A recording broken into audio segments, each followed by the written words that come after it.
Today's first episode of the weekly recap of the New South Wales state election on Socially Democratic is proudly presented to you by Dunn Street. Dunn Street is a progressive campaign agency that specialises in campaigning and community organising. We work with non-profit and community-based organisations, trade unions, progressive businesses and social democratic parties across the globe. Dunn Street develops community engagement and organising strategies to win campaigns both big and small. Dunn Street trains engagement staff, volunteers and organisers in leadership and power building, and we help leaders craft their own public narrative to tell a story that unites people and move them to act together. And if you want to create change in your community, then hit us up at dunstreet.com.au. Today's episode is also brought to you by Morris Blackburn Lawyers. Have you been in a road accident? Whether you're a driver, rider, passenger or pedestrian, you may be able to claim compensation through your superannuation. Whatever you're facing, Morris Blackburn Lawyers have the experience that you can count on, and they'll support you through all these complex matters and get you through to the other side. Find out more by visiting morrisblackburn.com.au. And finally, today's episode is brought to you by SwiftFox. Every moment on your campaign matters. You need the tools that you can trust, lists that are up to date, phone banks that can change minds, emails that drive donations, events that will energize the community online and offline, and text blasts that distill your message perfectly. SwiftFox CRM is made for campaigners by campaigners. And to find out more, go to swiftfoxcrm.com to win your next campaign. Hello and welcome to another episode of Socially Democratic, your weekly centre-left politics and organising podcast, out every Friday that dives into the progressive campaigns and issues of the day and people leading them from home and abroad. And we're kicking off our first of 4 weekly recaps of the New South Wales state election. It is like 17 days till New South Wales goes to the polls, which is on the 25th of March.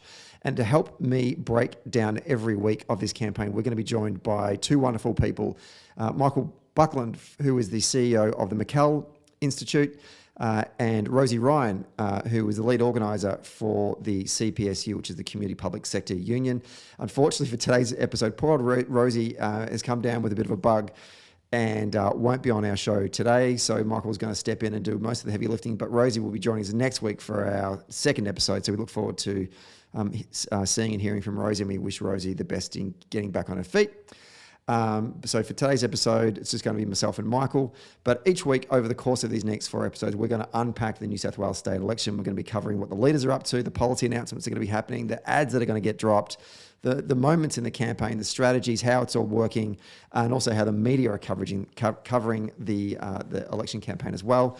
I love these episodes, and I know you guys out there love these episodes as well, because they are our most listened to episodes. Obviously, we did this for the federal campaign, we did this for the Victorian state election campaign last year, and obviously we're going to do it for the New South Wales state election, and hopefully we can bring home a Labor victory on the 25th of March later this month. So we hope you enjoy these episodes. If you do, please be sure to give us 5 stars on Apple Podcast when you're done listening to the episode today, or leave us a review on Apple Podcast or Podchaser. And for all the updates, follow Dunn Street on Facebook, Twitter, Instagram, and LinkedIn and YouTube.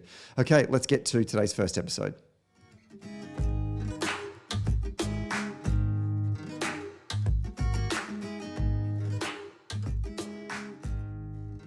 We are taping this one on a Thursday lunchtime on the land of the Wurundjeri people, and welcome to our first of 4 New South Wales state election weekly recap episodes as we get closer and closer to the state election on the 25th of March. And joining me to unpack this most recent week and almost sort of set the scene for our listeners who are not only just in New South Wales, but across the country and indeed across the world. I'm joined by the CEO of the McKell Institute, Michael Buckland. Welcome back, I should say, to Socially Democratic. Thanks for having me. I'm very excited. We're only a couple of weeks out from the state election now. It's fast approaching, 17 days to go as we're recording this, 16 when I guess folks start to listen to this. Now, you will be joined each week by Rosie Ryan from the CPSU, the Community Public Sector Union. Unfortunately, Rosie this morning is a bit under the weather. It's a bit crook, so she's recovering at home. We wish her well, and we look forward to Rosie joining us in next week's episode. But you're going to have to do all the heavy lifting today, Michael. Are you ready? I am ready. Throw it at me. Very good. The very first question I wanted to ask you, actually, and I didn't want to frame it in such a negative light because I'm a very glass half full kind of person, but I was kind of thinking about setting the scene where New South Wales Labor are heading into this election campaign and the feeling amongst not just, members of the caucus, but, rank and file members, members of the trade union movement going into this campaign and the sense of urgency. Obviously, Labor's been out of government in New South Wales now for a number of years. If Labor were to lose this election, it would be the fourth election loss in a row, and that would see the coalition, by the time they go to the polls again in 2027, that would be 16 years of coalition rule in New South Wales, which growing up, that would have been unheard of in my mind. We always looked at New South Wales as the jewel in the crown of the Labor Party. Heading to this campaign, how does it compare to previous elections? Do folks feel like there's a lot at stake here for New South Wales Labor, or are people just more focused on let's just play the election that's in front of us and let's not worry about what the past has meant and how that impacts on the future? Well, it's interesting. I was talking to a journalist just the other day who said whenever he talks to Labor people, he's realised that they're allergic to optimism, and I think that's probably the right turn of phrase for how everyone's feeling. Labor did take a long time after losing in 2011 to regain that self-belief, I think, and that's extended to a lot of people in the Labor movement. Or progressive politics in general in New South Wales. So I think there's certainly an apprehension, but there's also a feeling now that maybe we've done enough to warrant a change. I think that there isn't a easy one size, because there was so much hope in 2019 to win at the last election. But it just didn't go ahead, and that was the famous loss to Gladys Berejiklian, who won over Michael Daly. And so really it's sort of apprehension, I think, is probably the best way to describe the feeling at the moment. Interesting. Do you think that there is a vibe in the electorate that this is a change election? Yeah, and I think that both sides are interestingly trying to capitalise on that environment. I think Dominic Perrottet, the Liberal Premier of New South Wales, is pushing to be the candidate for change, even after his own party's been in for so long. And meanwhile, Minns, who with Labor behind him is representing change sort of almost naturally as a change of government, is trying to capitalise on some of those really long-standing things in New South Wales, like the commitment the government's had of towards privatisation over the last 12 years. So really trying to, and to offshoring rail projects and things like that. So Minns is also doing the same thing. So yes, it's definitely a change election. The question is that who's going to win that is a challenge. It's an interesting insight that you said there about both candidates or both parties trying to frame it as such, and I think that that speaks to the level. I won't say arrogance, but interesting that Perrottet is coming into this campaign saying it's a change election. Here's an opportunity for you to. I've only been in the job 20 minutes. Give me a mandate to enable me to do the things that I want to do for New South Wales. Do you think voters are going to buy that? I think that some will. He is leaning on the record of the government only really in terms of economic management and infrastructure building, both of which, based on recent polls, aren't really resonating. People kind of don't like to give credit for past goods. They want to know what you're going to do in the future. And so when the Crime Commission in New South Wales put forward a report about gambling and the use of it for organised crime to wash their money, Perrottet used that to say, look, I've just found something, it's new, and this is now my agenda for the next period of time. there was a freshwater poll in the papers last week that found that pokies is not the major issue in the New South Wales election, despite how much it's being talked about. People aren't really caring about it so much. But for Perrottet, it's not about the issue. It's about what it says about him as a leader and about whether he is a leader that wants change and cares and is willing to take on vested interests. And so he's doing it for that purposes. Chris is got a different challenge because he does represent change naturally as a change of government, but also because he's bringing some big positions on domestic manufacturing and domestic procurement of government projects, following actually some work that's been done in Victoria, where you've done a lot of made in Victoria things with Dan Andrews, but his challenge is that now he needs to reassure people that change isn't going to be too much, that they can handle that change. And so it's sort of it's interesting watching the reformist candidate take on a reassuring tone and the conservative candidate taking on a more ambitious tone. And so it's sort of, I guess, probably a more unique election in that sense than we've seen in a while. Let's talk about, I was going to ask you about the policies, and I think we will in a moment, but let's talk about the candidates themselves. What do you see the strengths of Chris's leadership heading into this critically important election campaign?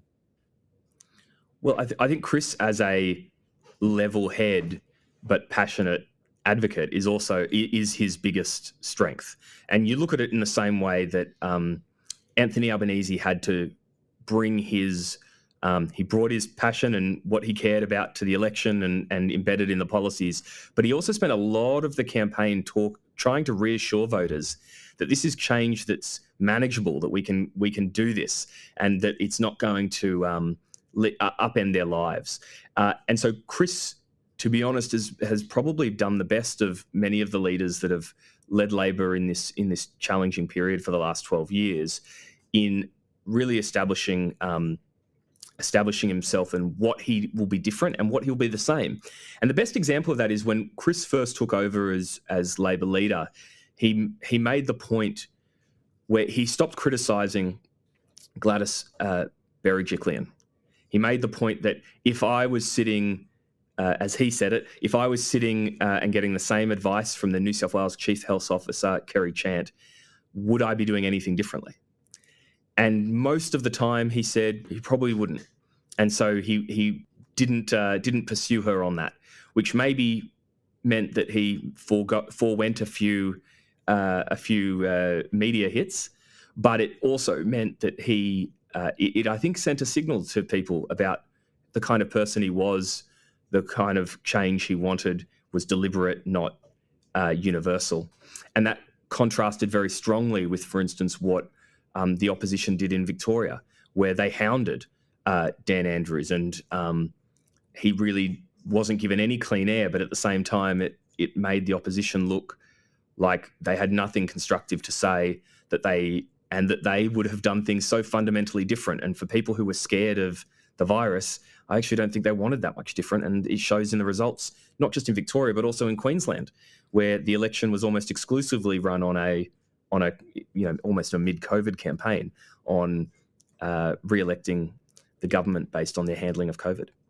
It feels like Chris did take, he had some key learnings from watching the way that Peter Malinauskas behaved when he was opposition leader in South Australia.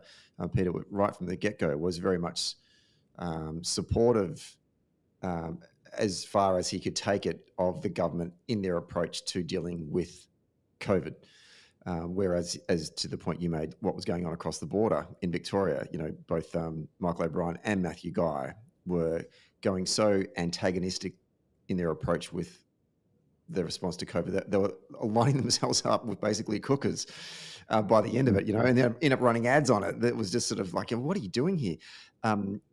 And Chris seems to have taken a leaf out of that approach, to your point as well, which I think is super, super powerful. How does that then set him up going into this campaign? So voters have gone, okay, well, so this guy's different. He's not necessarily just partisan for the sake of partisanship in politics. how does that enable him to then have a more nuanced conversation about the challenges that New South Wales people are facing heading into this poll? What it means this is probably the first election in Australia in which COVID really isn't, and the management of the COVID pandemic isn't the sort of central theme of the campaign. When I look to the recent federal election, there was still a lot about the vaccine rollout and about the handling of the going to Hawaii and all the other sort of ways crises were handled under the former government.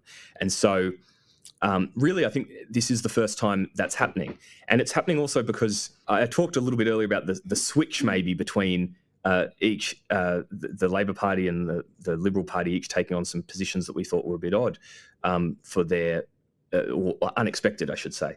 But Perrottet was also leading the charge when he was Treasurer to reopen. He did say, we need to start getting used to the virus. We need to reopen. And I mean, he pulled forward the reopening date that was set under Gladys Berejiklian when he became Premier. He brought forward the date by just a matter of weeks. And to be honest, a lot of people felt like that was right. I know we all had fatigue from the lockdowns. In New South Wales, it wasn't quite as tough on us as in Victoria. Well, not everywhere, but certainly some communities were in lockdown stronger than others here in Sydney at any rate. But what that did is it actually meant that Perrottet wasn't the one who was saying, I'm a continuation of the legacy of Gladys, which you all appreciated during COVID. And Chris was. So Chris, representing another party, was saying, hold on, I back what Gladys was doing. And Perrottet saying, I'm going to change what Gladys is doing. And so what that meant was, I think that neither party is really making this an election campaign on COVID because the government doesn't really own the legacy in the way that some others do, and the opposition isn't challenging the legacy in the way that some oppositions do. So I think that's how it's sort of influencing the campaign at the moment. So to that point then, what does Labor want to make this election campaign about in terms of, and what are we seeing from the party in terms of policy announcements and trying to frame up their positives and their strong points, or contrasting it with the Conservatives? There's two things I'd say. One is the general theme is around the age of the government. 12 years, we need to have a change of priorities. And that's being manifest in a lot of they're small splashes in media terms, but some of them are quite big policy that, McKell, at any rate, has been pushing quite heavily. But fundamentally, it's about health and education. So unlike in some of the other states, health and education aren't necessarily they are seen as potentially in crisis, but they aren't necessarily seen as that's the fault of the government. But we have seen in New South Wales, and I'll give you the 2 points, one on health and one on education. Our health system is stretched. Our nurses and other health workers are paid less than interstate counterparts, despite living in more expensive cities on the most part. The elective surgery waiting list has shot up enormously. Now, a lot of this is due to COVID, and it's not necessarily the government's fault, and they're not blaming the government, but they want a solution. And so they want someone to put forward a solution. So Chris Minns's announcement around increasing the number of paramedics, his recruitment and retention announcement with paying HECS for nurses and other health workers who come to New South Wales and work in the public system. These are all designed to address that. And then if I went back to education, New South Wales education rankings in the international PISA tests were the highest in the world, in Australia, behind the ACT in the early 2000s. And since then, they've fallen more than any other state, and it now ranks towards the bottom. And so education has become a major issue, and it's exacerbated more recently by shortages of teachers. What Labor has said, and we're really proud of this announcement because it came after we wrote a report on setting the standard, advocating for fully funding the schooling resource standard. Now, this is maybe getting a bit into the weeds, but I hope your audience will listen because I care about this a lot. When Gonski set how our education system is funded, he set a standard. It's called the Schooling Resource Standard, and it's the amount of money a school should receive to be able to ensure that about 80% of its students will be at the national minimum proficiency standard in literacy and numeracy. And every state signed up and said, this is a great thing, we're going to do it. We all heard about Gonski campaigns, but we've never fully funded that standard for public schools. The only state that has is the ACT. And interestingly, the ACT has the highest scores. New South Wales has seen the biggest decline, so it's in more need than any other state to address it. And so what Labor's said is that they're committed to getting to 100%. Right now, the states fund the bulk of it, and the Commonwealth funds a small amount, and it's reversed for private schools. And here we are, they're going to say we're getting to 100%, that they're going to try and get the feds to put in a little bit more money, but either way, they're going to get to 100%. So we're excited about that. It's not controversial, so you're not going to hear about it a lot in the campaign, but for the people who have their kids in schools and who are worried about the education of their children, it's going to matter a lot. So what Labor's doing is putting out these policies that maybe aren't the controversial ones that have been done elsewhere to create a point of difference, but they're sensible and they're addressing a problem that New South Wales has. And for them, it's about saying we're ready after 12 years of Liberal national government. Where are the Liberals focusing their attention when it comes to policy announcements to create that contrast with Labor? Well, I think to a degree they were hoping that Labor would run a more controversial campaign than they did, so they could focus on Labor's announcement. That's certainly what happened in 2019. But the first point to make is that the coalition have been very big on pokies for the first half of the campaign. And like I said, this isn't necessary. So what this is saying they want a mandatory trial for all poker machines. They've announced that a trial of cashless gaming. So this is where you have to set a pre-limit and you have to use a card, and so it's to stop losses on gambling machines. The trial's not going to be fully implemented, I think, until 2027 or something. So it's sort of does have a little bit of hairs on it from a policy purist point of view. But it was more about the message it sent about Perrottet being new and fresh and having a new agenda and a new idea.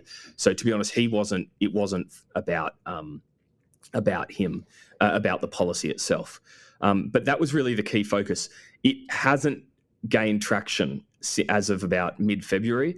The government really pivoted towards their more traditional elements. So that they've announced two areas that they've worked in. The first is in infrastructure. And so they've announced potentially up to 4 new rail lines in Western Sydney. So they put money for business cases for these rail lines, and then sort of accused Labor of cancelling projects. So Labor's said that it's not going to do some of the government's priorities and it's going to put that money into Western Sydney, because there is a challenge with whether at the height of the building boom across the east coast of Australia, we can afford the amount of infrastructure that's being promised. And the second thing that they've been focusing over the last couple of weeks has been their economic record, and that really comes to what amounts to a scare campaign about the wages cap. So in New South Wales, we have the government has capped public sector wages at 2.5%. They've temporarily gone up to 3% because of inflation, but it means it's one of the reasons why public sector wages are actually increasing at a slower rate than private sector wages, and goes to a little bit of the problems that I've just said about nurses and teachers and other healthcare workers and public servants going to other states, because it is certainly Sydney is a very expensive city to live in.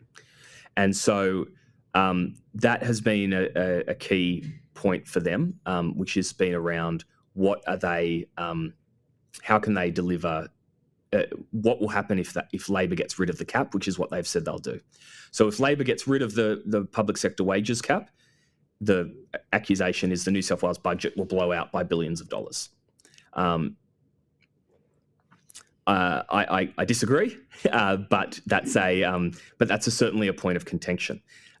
Perhaps the one other thing that is worthwhile mentioning is that cost of living is always rated in every poll as the number one issue, and it's slightly less political than it seems more practical in policy terms. And the government have a couple things that are working against them in this space that they're trying to neutralise. The first is that they've built a lot of toll roads. And so the accusation is they've essentially funded their infrastructure program, which everyone likes, but they've funded it off the back of increasing expenses for people commuting to work and using those roads. The second thing is privatisation. Privatisation was a big part of the election campaign in 2015 when Mike Baird took to the election, I'm going to privatise the electricity network. And he did, and it gave a lot of money to the government. But that's not the only thing that's been privatised over the last 12 years. We've also had the Land Titles Office, the ports, and so on. And they've each been relatively controversial. The ports, there were some special provisions that have been criticised by the ACCC, which stopped ports competing with each other. And since then, prices for containers have increased by something like 40%. Now, that flows on to all of our goods. You throw in privatisation of the Land Titles Office. Housing, already a very expensive thing, has the costs, the fees associated with that have increased by something like 40%. So we have these huge increases in fees from assets that have been recently privatised, and it feeds into that. So what the government is doing is trying to neutralise that by announcing lots of measures that will, basically small cash handouts. So we see this with a couple $100 in an electricity rebate. So they're not structural things that change, but for people that are hurting right now, it's quite appealing. It's interesting you raised that issue of the cost of living, because I think historically, we as Labor people would have always thought that if the number one issue in going into a election campaign was the cost of living, that would normally be the favourables would be skewing towards the Liberal Party as opposed to Labor. And then what we learned, I guess, from the Albanese-Morrison election in May last year was that the cost of living turned out to be a positive for Labor and a negative for the Conservatives.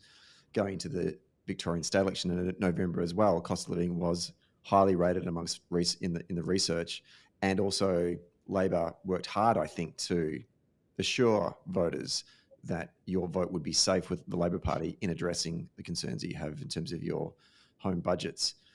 And listening to what you're talking about there about how the Conservatives have done a lot of structural things that you could make an argument that has led to prices going up. Also not wanting to raise wages, which helps deal with people trying to pay for things that are getting more expensive. And also this argument that's starting to come about, certainly in, I guess, amongst the commentary, the economic commentary, saying, well, the inflation that we're seeing right now is not wages driven. It's coming from other parts of the economy. So there is an argument that, well, we shouldn't make workers have to bear the brunt of this. So there is an argument to be made that we can lift wages. And I think you were starting to go to that point before when you said, I don't agree with this cap. With 2 weeks to go, is there an opportunity here for Labor to really wedge the Conservatives on this particular issue and drive this home? Because I just feel like this is a hip pocket issue that when voters go into those polls and go vote, in the back of their minds, they're thinking, who is best to address the stresses that I and my family, or whether you got a family or not, best to deal with the stress that I'm feeling right now? I think it's a pretty even game at the moment, and that's what I've seen in the polls so far. Privatisation, though, is becoming an increasing issue in this election campaign, and so that'll be something that Labor pushes going forward. While the coalition will, I think, focus on those sort of more straight up hip pocket items.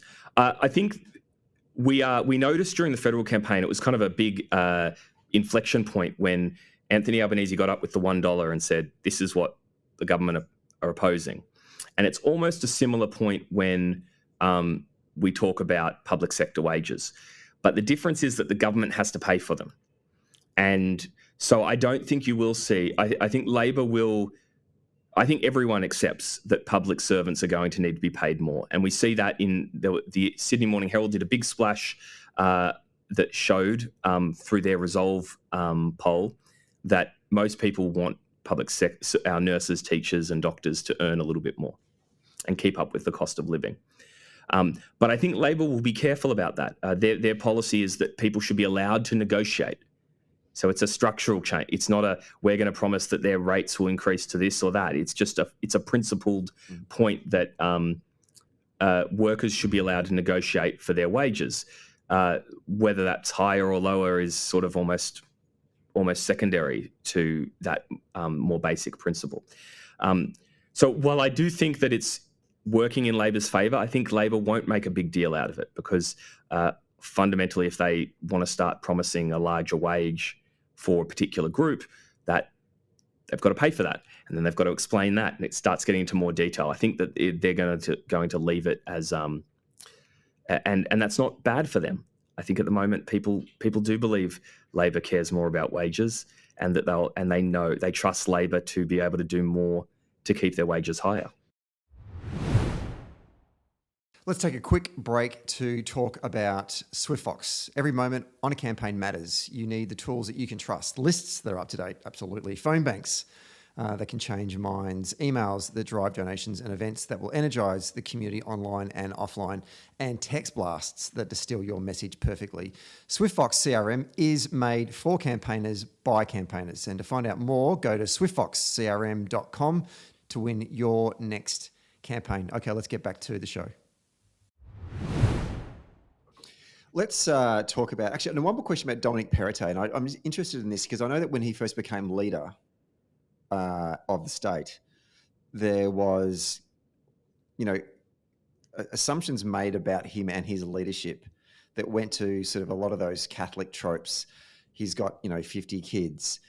He's in Opus Dei. He wears a cilice. He only speaks Latin at home. I'm being sarcastic here. I'm playing it up a bit. But these Catholic tropes about him, and therefore he's going to be a terrible premier. He's going to be so right wing. It's this is going to be great for. He's going to be so out of touch with ordinary New South Wales people. Do you think that in the time that he has been leader, he maybe has heard that and is trying to correct that assumption? Because there are some things that I'm seeing that. Like there's a lot of stuff that's coming out of him that you could almost say would be social justice type Labor Party policies. And I'm just interested to get your take on that, and how's that playing out amongst our side, looking at him going, oh, I see you, Dominic. I see what you're doing here.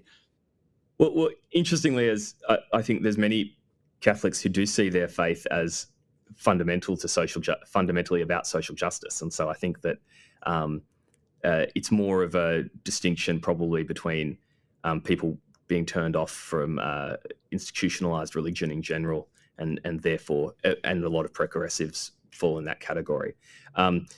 It was a big push, and Perrottet, to a degree, had become leader of a certain group within the Liberal Party. This is before he was premier, that did perhaps represent the more conservative views or that you might associate with that faith. But I don't think it's. I don't think that is him. Is what I'm trying to say. I don't think he's hiding who he is. I think while he has some of those beliefs, I think that many of those beliefs are relatively mainstream. I talk about things like euthanasia and so on, which is controversial in New South Wales amongst people from different sides of politics. So I don't think that. I don't think it's fair, I guess, to paint him in that category. I also think he does separate it from his personal life from his work life, and I think people have sort of slowly started to realise it. But at the same time, I don't think he was, when he first took over, was attuned to just how people were going to read into his actions. So, for instance, I take far more. I make it. It was far more significant to me that one of the first things he did when he became premier was he got a whole lot of the senior Liberal ministers and they went to a pub and talked about how they're going to bring forward the opening date so this pub can reopen. And all those ministers were men, and a pub in a blokey atmosphere. Do you know what I mean? Like, it wasn't... I remember it. Yeah, and so, it wasn't, let's go reopen so that you can visit your grandma who might only have some time left, or so that you can reconnect with loved ones. It was, let's go to the pub and have a... Do you know what I mean? And I think that was just, he wasn't at that point attuned to... I think he was trying to be a knockabout bloke, and not that. And it's also interesting from my point of view, he has a lot of kids. That would have been seen as such a positive just 10 or 15 years ago, I think, for a politician. And it's amazing how far it's come. So I don't think it's become a major point. Labor's been very careful. They know, I mean, there's a political reason for this as well as as a philosophical one. Political reason being that there are plenty of people who have faith, who are open to voting Labor and are sometimes progressive. They don't want to see someone attacked by their faith. And then there's a philosophical point of view where, I think Prue Carr, the deputy leader in New South Wales, wrote an article right after the criticism of Perrottet, saying there are lots of things wrong with Perrottet, but his faith isn't one of them. And I think that sort of set the tone from then on. So I haven't seen it be a big thing. I think people do find some of it a bit odd, but I don't think it's becoming a huge thing. I think it's that... I think those early days were just wrong. He just handled himself wrong in the early days. I think he's come to try and change that. One more question before I want to flip to some conversations less on policy and more on campaigning. I guess this isn't policy, but the other thing that we all know about Dominic is that obviously when he was at his 21st birthday, he dressed as a Nazi. And it appeared to me that he got out in front of that before it got out of, before it hit the media, without him actually trying to address it. He obviously knew this was coming, and therefore he tried to get in front of it, which, sometimes leaders make the mistake of thinking, like Matthew Guy makes this problem all the time. He runs from the problem. And I think sometimes strong leaders actually go, you know what, stuff it. I'm going to wear it, but I'm going to do it on my terms. Can I get a sense from you, because I heard a rumour about how this came about to be leaked, and this speaks to the internals within the Liberal Party about, some rifts and divisions. Yeah, I think it's fundamentally one of the biggest problems that he's got is, like, I think Perrottet is fundamentally an asset for his side. It's the asset at the moment, but the coalition is not making his job very easy. His colleagues are not helping him as much as they should be. But I cut you off a little bit there, so sorry about that. But I just wanted to say that Perrottet did. Firstly, it was interesting. I've debated for a long time with different people about this. Whether the Nazi uniform was almost the Kevin Rudd going to a strip club moment, where it actually did more to kind of humanize him and make him like, oh, this guy was an idiot on his 21st. Now, the other thing is that really the way the Jewish community reacted to that was what set the tone afterwards. So the Jewish community in Sydney really actually rallied around him and said, well, his actions since then have spoken far higher, and let's use this as a learning moment. And so really that kind of put an end to too much of it. Like, it suddenly, because of their support, sort of made it a little bit less of a political issue, I think. I think that fundamentally. So it was handled well politically by him and his team. But the other thing I would say is that by the time this happened, Perrottet had a very good couple of months. So sort of end of last year and to early this year, he has had a good bit of time, because he's framed himself around big ideas and as a reformer. And we spoke a little bit earlier about the pokies, but there's some other ideas he's put forward too. And so the biggest one is in New South Wales, Perrottet has been pushing to transition from stamp duty to land tax. So instead of paying stamp duty, you would pay an ongoing land tax. Something that many economists push for, and we at the McKell Institute supported. I put out a submission backing him in on this. I think this is a good thing. Since then, the policy that's actually been put out is a pale imitation of it, but he is seen as wanting to pursue those big ideas. Whether he is internally capable of doing that is yet to be seen, but he is seen as wanting to take on those big ideas. And so something like this, which is a sort of a scandal from perhaps the distant past, I don't think is knocking. I think people know enough about him now. By the time the scandal came out, they know enough about him that they don't feel like it fundamentally undermined him. But that being said, I tell you what, there are some people who are not so forgiving, and there's plenty of them out there. And maybe it's just in an optional preferential system in New South Wales, it might be enough to get some angry people to preference Labor or really put Perrottet last. Well, let's turn to the campaign itself, which is a bit more of an area where I feel more comfortable talking as opposed to policy. But thank you for putting up with my stupid questions there for a while, Michael. I do appreciate that. Not at all. The leaders' debates. You're having so many leaders' debates. Like when I started to research the media coverage of the campaign, you had a one on 2GB radio in early February. You and I were just talking before the show. You had one yesterday afternoon or one last night on Channel 7. There's obviously another one later on. Normally incumbents kind of use that opportunity to control how many debates are going to happen based on, if you're ahead in the polls. The theory is don't have a lot of debates, just have the one, tick that box. That's what happened in the Victorian experience. We had Daniel debated Matt Guy once. It was late in the campaign. It was on Sky News. So that meant 6 people watched it. Job done. What's going on in New South Wales? Why so many debates? Who is this favouring, or are both folks thinking this is good for them?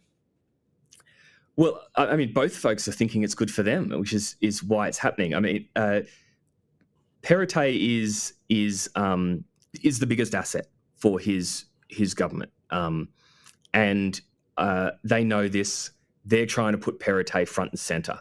One of the things that is sort of hasn't been a huge issue in the campaign yet, but points to the kind of the issues with the government is there's 7 ministers who are retiring at this election. And we have no idea who the health minister is going to be after the 25th of March. If the coalition win or, if Labor win, they've said who theirs will be, but the health minister and many others are going too. And so there's that huge amount of uncertainty if you start talking about the team or where we go. And so really they want this to be about Perrottet. And Perrottet is a good debater. I think sometimes he can come across as a little too snarky or know-it-all in the debates, and he's being very careful about that. But he does know his stuff. He's been a treasurer, he's been a premier, he's well briefed, and he's leaning into that. And so they've been pushing it a lot. Similarly, but from a different perspective, you have Chris Minns. So Chris is also seen as a significant asset. Chris's only challenge, and it's the challenge every opposition leader has, is really profile. And this is his chance to get out and show who he is and what he's about.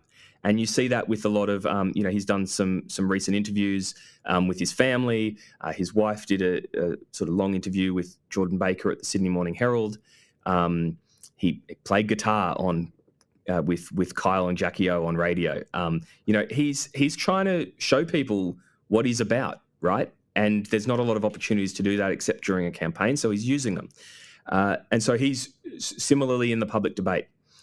He's pushing to have as many debates as possible. And so I think we'll see a couple more, and there'll be probably a few sort of surprise ones that are, it's certainly happening a lot more.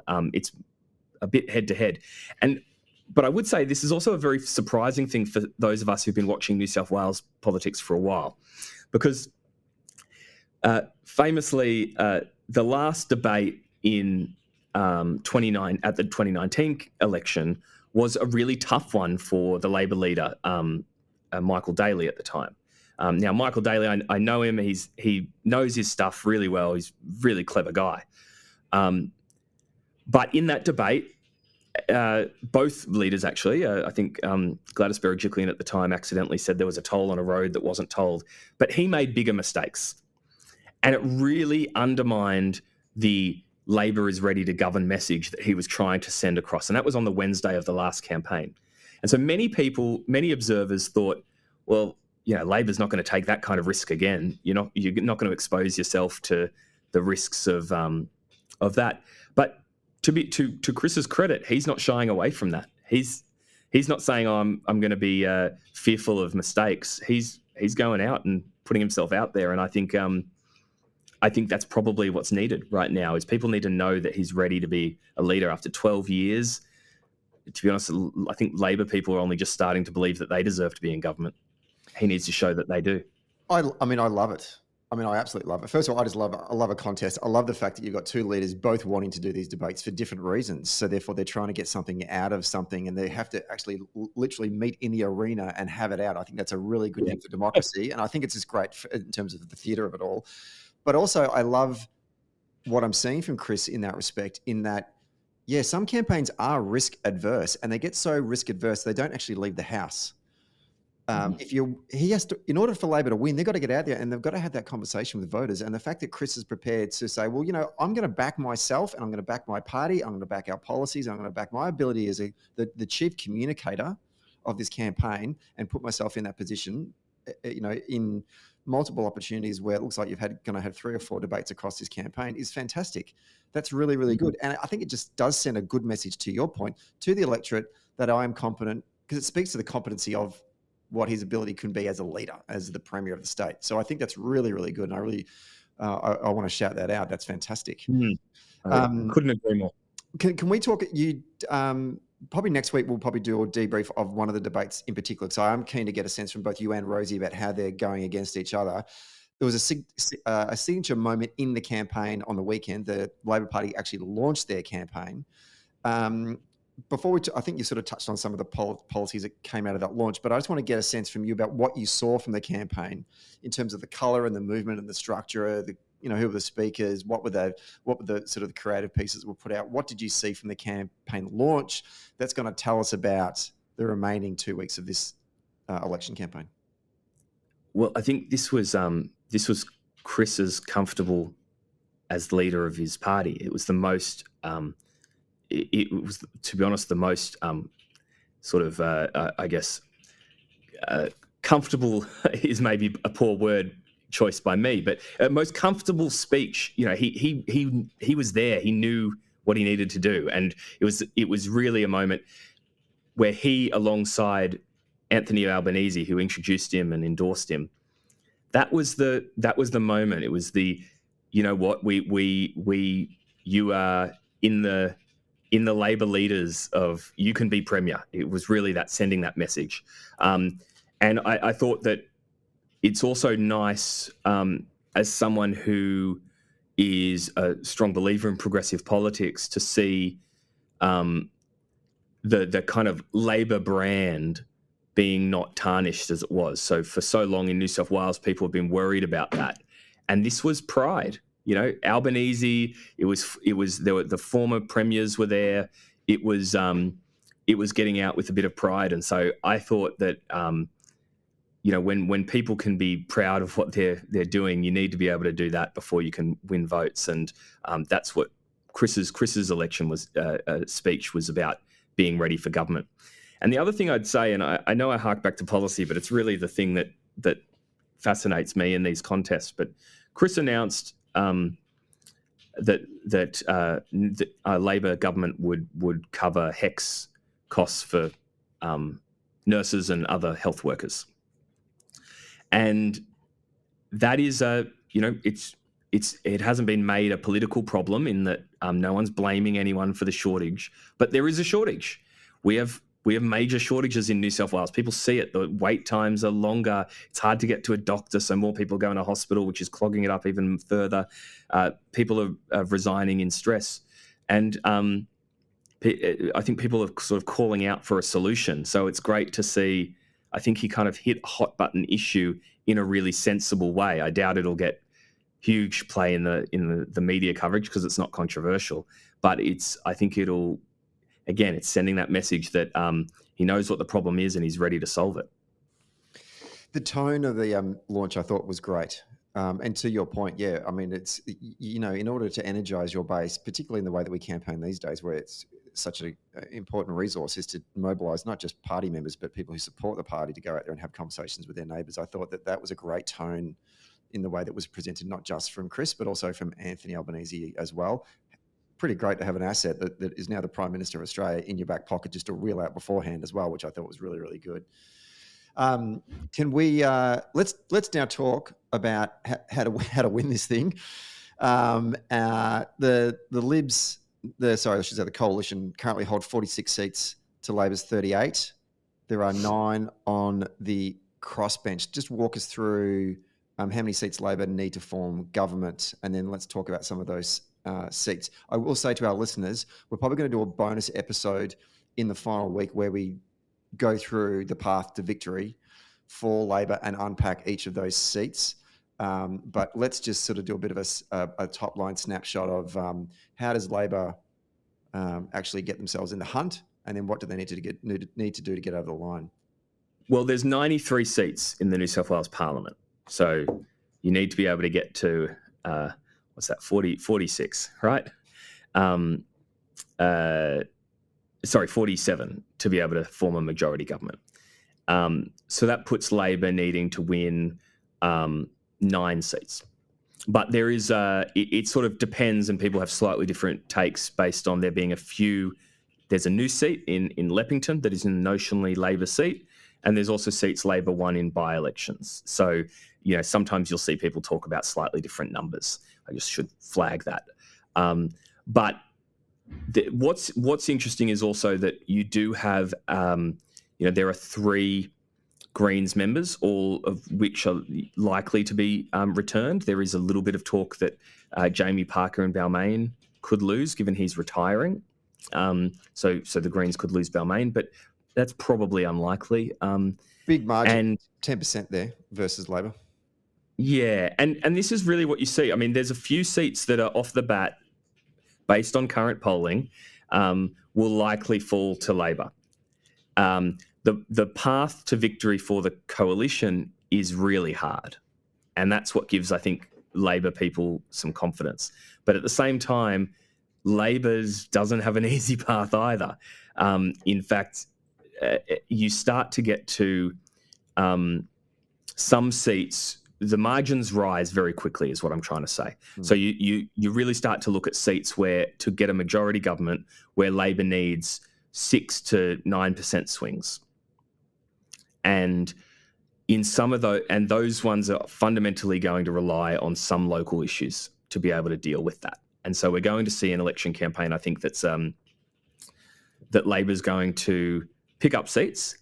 I think the toss-up is probably at the moment, barring some big changes in the next couple of weeks, probably we're looking at Labor picking up certainly enough seats to be able to form a minority government. What number is that? How many seats does Labor need to win to get themselves into that position to form a minority government? Well, it probably depends. You're probably looking at least 3. So there's 3 Greens, but there's also there is a Labor. Well, there is Greg Piper in Lake Macquarie, which is traditionally a Labor seat. He holds it as an independent. The assumption, you can never assume these things, but the hope would be that he would support Labor, a government. You then have Alex Greenwich. Alex Greenwich is the independent member for Sydney, very strongly backed by Clover Moore. He will also win his seat. He's interestingly quite a progressive guy, but he's also done a lot with the coalition government and been able to get things up. So no one's taking him for granted either. And then you have the shooters, fishers, and farmers, which currently hold 3 seats, and so or in different ways as across Murray, Barwon, and Orange, and they may or may not return in full their delegation. But what I would suggest people think too is the party that has the most seats is more likely to be able to win a minority government. So while Labor's path might be, technically the coalition are in minority government now, by the way. What's not often talked about is that they lost a few Liberals through scandals. The very popular MP for Kiama, Gareth Ward, is being investigated by the Child Sex Crimes Unit. He's running again. He's as an independent this time. But he would probably be he'd almost certainly be voting for the Liberals, for the coalition for supply. but he's so the coalition are in minority government at the moment, and that's why I think actually I'm not too afraid of minority governments. I think that they can work, but fundamentally you'll probably need to see a majority. So if that's the case, let's say Labor can pick up 4 seats, let's say 4 from the coalition, that's 42 each. So 5 seats becomes the kind of number where you get to say you're the... And I say this also because there'll be some Teals running. We're not sure whether they will turn out like in the federal campaign or whether it'll be more like the Victorian campaign where they didn't pick up seats. There's a couple, though, that are certainly very interesting contests that you would want to look at, particularly, and they're all in Liberal heartland seats. Again, for them, it's going to be far easier. It's sort of hard for them to make a call on this. It's going to be far easier for them to back in a change of government if they get a majority of, if they have more seats.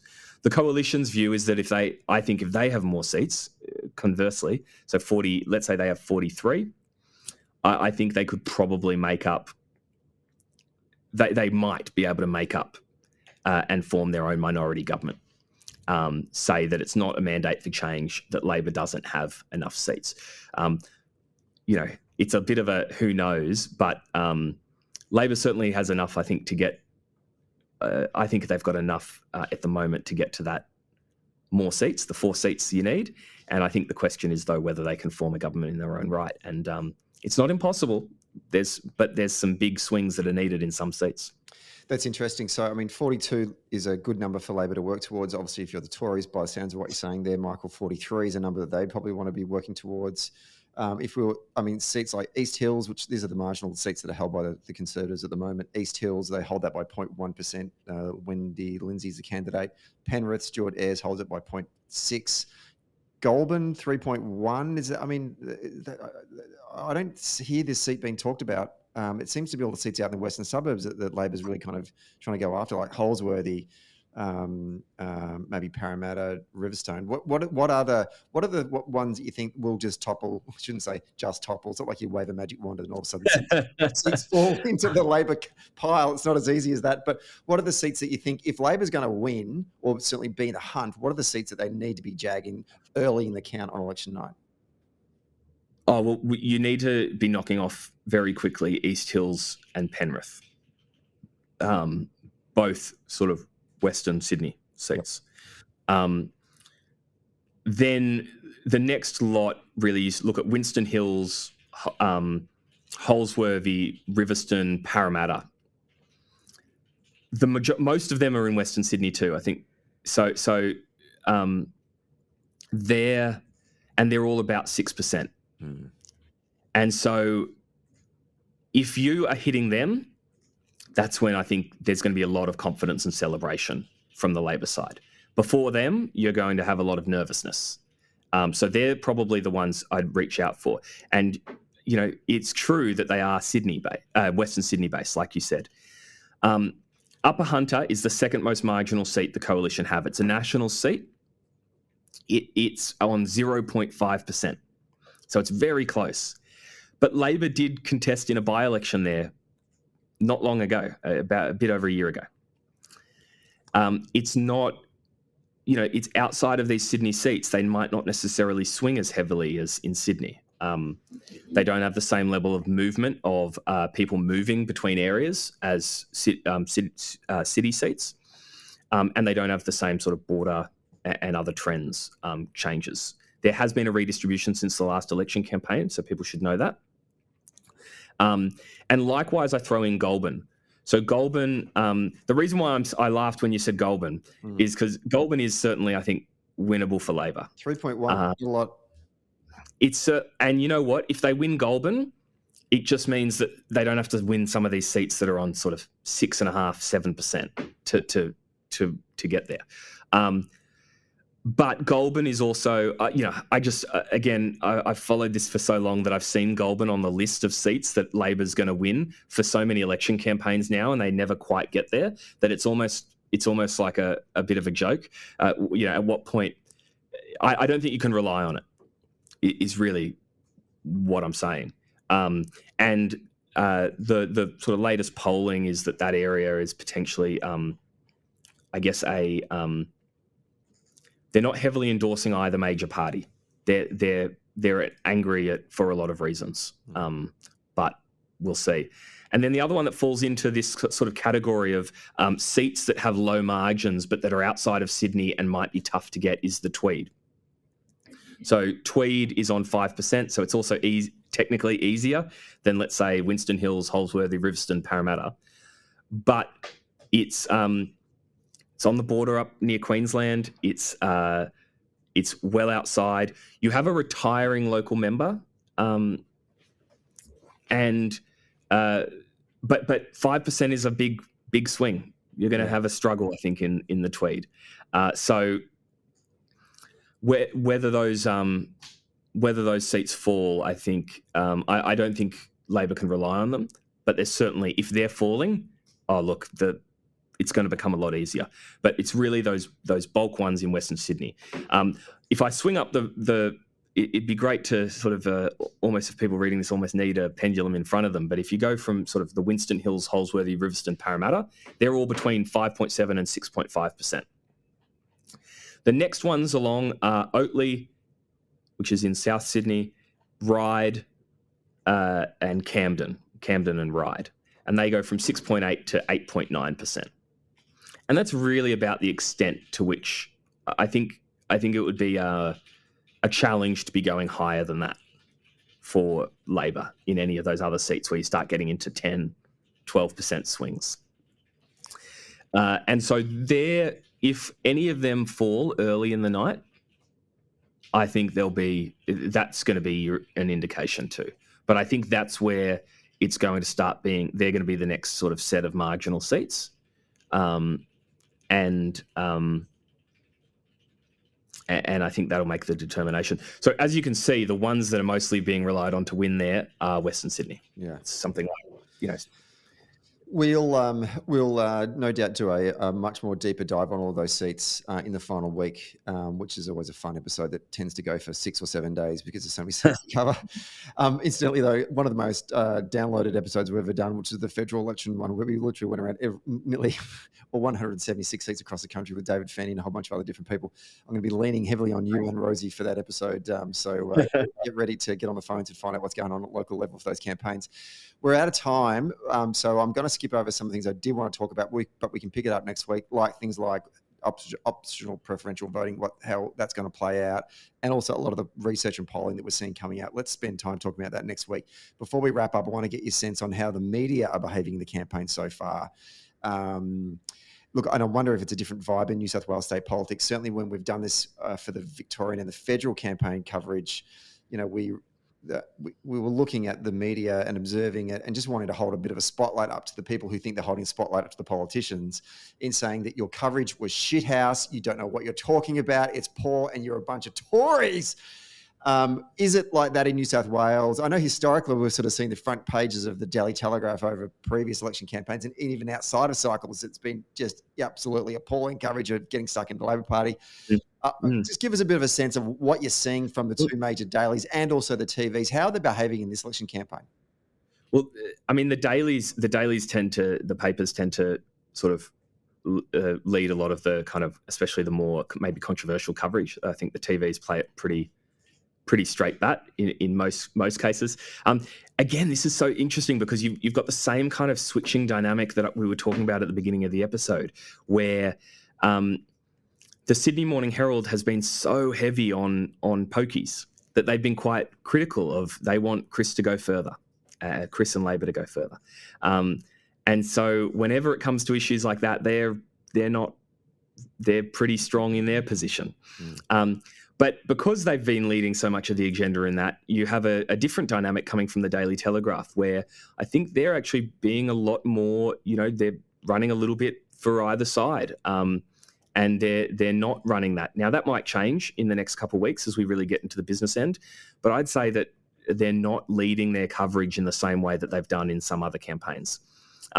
That being said, I got to say that there's a very interesting article, and I got to say it's the worst one I've seen so far on the election campaign, if I can call it out, but it's 15 things you didn't know about Chris Minns on on the Daily Telegraph, which is just a list of 15 dot points, all listing something negative they can find about Chris Minns. And I thought it was, if ever there was going to be something that indicates that maybe some old habits die hard, this is it. It's basically a Tory listicle by the sound of it. It is a listicle. It's BuzzFeed in the telly, but for people who are Labor skeptics. So, but realistically, I think that there'll always be some challenges. I don't think the Telegraph are running the big. I think that's an interesting story at the moment, is that they're not running the big campaign everyone thinks they would. And I think Chris and Labor know that the telly is what's read in those Western Sydney seats we just went through, and they are being very careful to understand that it's worth listening to them, and not to excessively antagonise, which is a very different dynamic. Where once everyone says, we're at the federal campaign, it was sort of turned into a bit of a joke at one point, and so look, there's still some opinions that'll happen here, but it hasn't happened yet. Two things on that, two questions. The first one is, what I think one of the takeaways that we have in Victoria, the Herald Sun held an important place in the political conversation for many, many years, decades. And they were in our heads. When I say our, I mean Labor's heads, right? Sometimes you sort of thought that an election could be made or broken from a front page or a series of front pages from the Herald Sun. Over the last, obviously Labor's been in government now, it seems like forever. The Herald Sun have been even more relentless in their attack of Labor governments and personalities within the Labor governments, and it hasn't had any impact. And I think we're coming to the view that no one's reading the damn paper anymore, and if they are, they're getting it for the footy coverage and the crossword. Do you think that the Daily Telegraph has the same reach as it once had into the households that shape vote where elections can be won or lost? That's my first question. Certainly not. It does not have the reach that once did, but it is still influential in the debate. And fundamentally, I mean, while you have lots of these other outlets, social media and online outlets are taking off and doing very well and becoming more influential themselves, there is no one's come to replace the scale of the broadsheets or the Telegraph and the Sydney Morning Herald. Not broadsheets anymore, but they are still the biggest, and they also do have we have a lot of media consolidation. There's links between Channel 9 and the Sydney Morning Herald and so on. But we still have a lot of people in Western Sydney listening to 2GB. 2GB taking a lot of the, material that first publishes in the Telegraph. You still have a kind of very, it's a little bit populist. It's a little bit common sensey. A little bit. Let's just fearful of change. But fundamentally, my view on these things is that Labor, as the party representing change and reform, is always going to be scrutinised more. And you can get really upset about that, which, don't worry, I've spent many years upset about it, right? But yeah, well, if you're running for government and promising you're not going to do anything, which is what lots of Conservative governments do, not all. Like I said, Perrottet's said a couple of things. But if you're saying you're not going to do anything, well, there's not as much to scrutinise, is there? You're not really afraid of them. But if you're saying you are going to do things, well, you need to justify them and so on. And so I think Labor has a higher bar that they have to hurdle. I'm glad that bar is not becoming as rigid and just held by the telly. It's being held by, The Guardian and all these other, podcasts that are influencing debates and all sorts of things. So that kind of that's changing, but I don't think they've got as much sway as they once did. But we've just read through the list of seats, Western Sydney seats. These there is a media cohort there that's still very influential. The other thing I was thinking about, and it will be interesting to see if this holds up to your point about the coverage from the Daily Telegraph, or more broadly from news. They don't like to back losers. And we see that both in the UK, in the United States, and in Australia, where they've got heavy influence in the media market. And we saw it in the federal campaign in the last week or so. They started to tone down the rhetoric against Albanese, because I think they thought, the writing's on the wall here. I think Labor's going to get up, and we don't want to be, because they want to be able to say the next day on Monday, or Sunday coverage, we told you so, we called it. We shaped the narrative of who wins government. I wonder if they're thinking, are they pulling their punches because they think maybe the Labor is a good chance of winning this election, or is it a different strategy? I don't know. What do you think? Well, I mean, maybe, but I remember when they ran the front page "Let's Save Albo" campaign before he was leader, and when he was running against, the Greens were running against him in Grainler. Like the Telegraph haven't, they do surprise us sometimes. I think so. I mean, Perrottet is giving a lot of has his early campaign lent very heavily into a narrative that was being pushed by the Sydney Morning Herald. That was about pokies. It was about, and he was trying to tone down his conservativeness as was perceived at the time. You made the point earlier about he was, people were kind of fearful of this, and he maybe took it into account. Yeah. He's been trying to tone it down a little bit. And Minns is trying to be the safe pair of hands. So he's not doing, more radical things that are going to, might appeal to some of us who always want more. But he's, to that end, I think the Telly are finding him they're not too upset.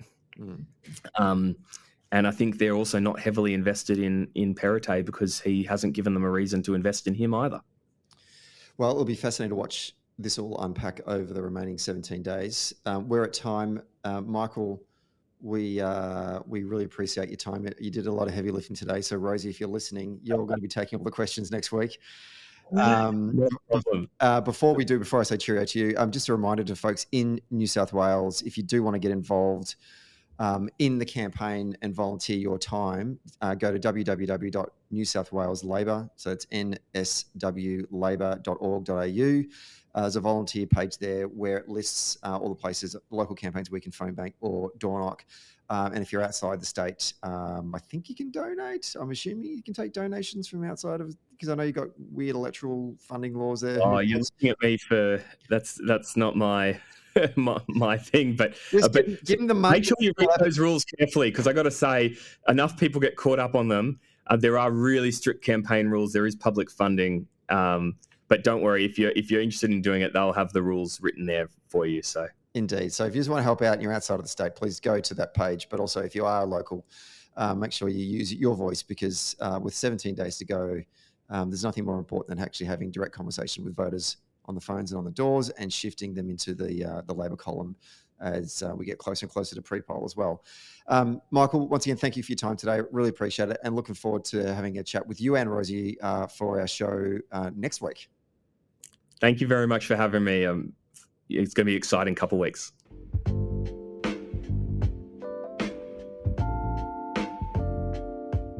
Thanks for listening to Socially Democratic. Did you like the podcast? Hit the follow or subscribe button, and be sure to leave a review on Apple Podcast or Podchaser.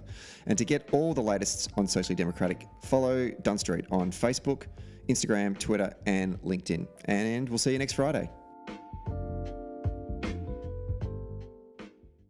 Socially Democratic was brought to you by Maurice Blackburn Lawyers. Maurice Blackburn Lawyers have spent more than a century paving the hard path to justice for everyday Australians. They've helped over 500,000 Australians turn their situation around, and they know how the system works.